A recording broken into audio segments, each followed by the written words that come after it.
In many Indian homes, the planning phase for a child's life begins at time zero.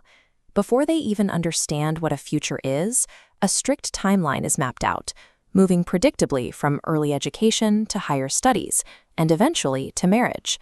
This timeline feeds directly into a set of paths, constructed with the rigidity of heavy machinery. These pipelines are heavily paved and fiercely guarded, channeling students into a handful of boxes: doctor, engineer, or government officer. Look at the difference in these two models. The system treats these careers as fixed destinations, a mandatory endpoint. It ignores the alternative, treating a child's future as a compass with an entire field of choices. This architecture rarely comes from a place of malice. Parents genuinely believe they are protecting their kids. But as this equation shows, enforcing someone else's dream has a hidden cost, because good intentions do not automatically produce good outcomes. To see the scale of this effort, you have to look at the processing centers. Children are grouped in massive, anonymous batches, seated at hundreds of identical desks, all working to fulfill those early expectations.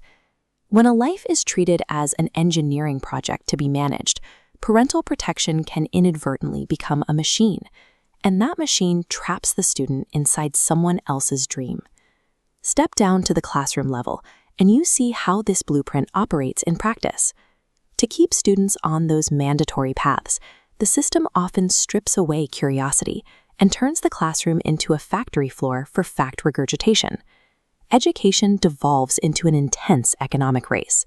Students spend years surviving expensive coaching classes and memorizing past papers, pushing late into the night.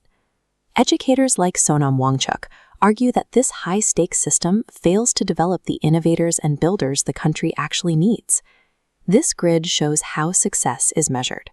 Families and schools reward the bottom right, the ideal child who never argues and always follows instructions. Meanwhile, the empowered, thinking child in the top right, the profile required by the real world, is often suppressed. A system built on penalizing curiosity and demanding strict adherence to instructions does exactly what it's designed to do. It produces test takers, but it fails to produce functioning, innovative citizens. The engine enforcing all of this is the comparison trap. Social pressure generates extreme parental anxiety over rankings and salaries, and that anxiety is passed directly to the child in the form of fear. This diagram shows the foundation many students are forced to build on. It is held up by three cracking stone pillars: the fear of failure, the fear of disappointing the family, and the fear of choosing a different path. To understand the biological reality of individuality, imagine planting a mango seed and demanding that it become a coconut tree. No matter how much pressure you apply with a set of pliers, the mango will never turn into a coconut. Ignoring biology and trying to force a child to fit a societal mold results in frustration and physical damage. Growth looks different when it's organic.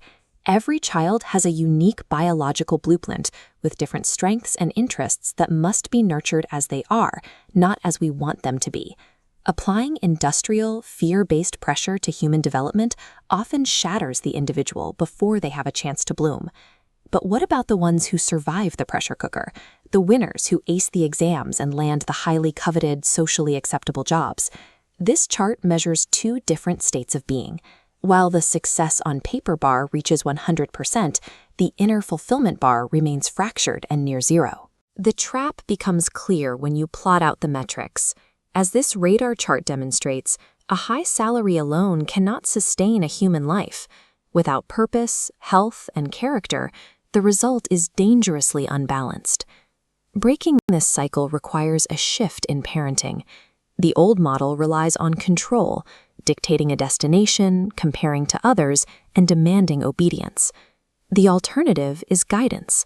Instead of forcing a path, parents observe strengths, encourage independent thinking, and help children discover their own destination.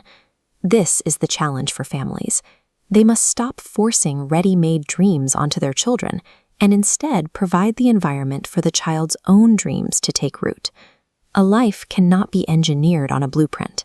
By providing the confidence to build a life rather than just handing them a ready-made future, parents help children become the best versions of themselves.